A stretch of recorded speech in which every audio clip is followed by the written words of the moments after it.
मानव संसाधन का निर्माण और तीसरा भूमि क्लब या लैंड ओनर्स क्लब के माध्यम से असीमित भूमि का निर्माण। बिल्कुल सही बात है। लिहाजा राष्ट्रीय संपदा के निर्माण में ना तो धन बाधा बनेगा, ना वेल ट्रेन्ड मानवीय संसाधन और ना ही भूमि, और बाकी सब चीजें धन से खरीदी जा सकती।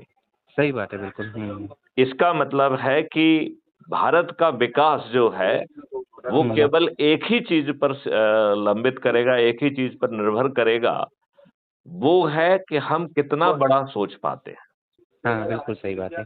और आपको जो राष्ट्रीय संपदा निर्माण अथॉरिटी दी जा रही है, वो इतनी एक्सपर्ट बॉडी होगी कि आपको छोटा सोचने नहीं देगी।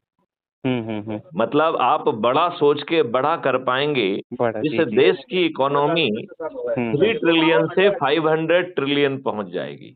सही बात है, बिल्कुल। हमारे माननीय नरेंद्र मोदी जी बड़ी हिम्मत से 3 ट्रिलियन से 5 ट्रिलियन की बात कर रहे हैं, और एक मैथिली शरण गुप्त जो उन्हीं की सरकार में डीजीपी रहा है, वो कह रहा है कि क्या 5 ट्रिलियन की बात कर रहे हो, हम 500 ट्रिलियन पे पहुंचाएंगे और 5000 ट्रिलियन पे पहुंचाएंगे। सही है। और आज मैंने माननीय नरेंद्र मोदी जी से कहा है कि यदि इसमें कोई दिक्कत नहीं है और इसके बावजूद भी आप यदि इसे इम्प्लीमेंट करने के लिए आप आगे नहीं आते हैं, तो मेरी नजर में हमारे ऑनरेबल प्राइम मिनिस्टर माननीय नरेंद्र मोदी जी दुष्ट भी कहलाएंगे और देशद्रोही भी कहलाएंगे। बिल्कुल।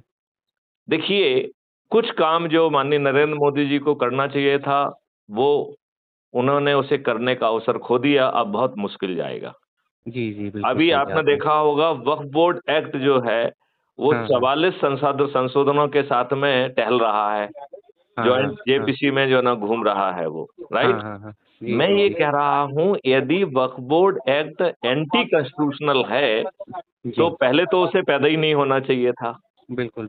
और माननीय नरेंद्र मोदी जी को उसे रिपील करना चाहिए। संशोधन क्यों कर रहे हैं?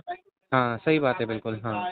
यदि माइनॉरिटी मिनिस्ट्री धर्म के आधार पर बनाई गई है और धर्म के आधार पर डिस्क्रिमिनेशन करना प्रोहिबिटेड है, तो minority ministry, minority commission, minority mission, ये सभी जो है असंवैधानिक है।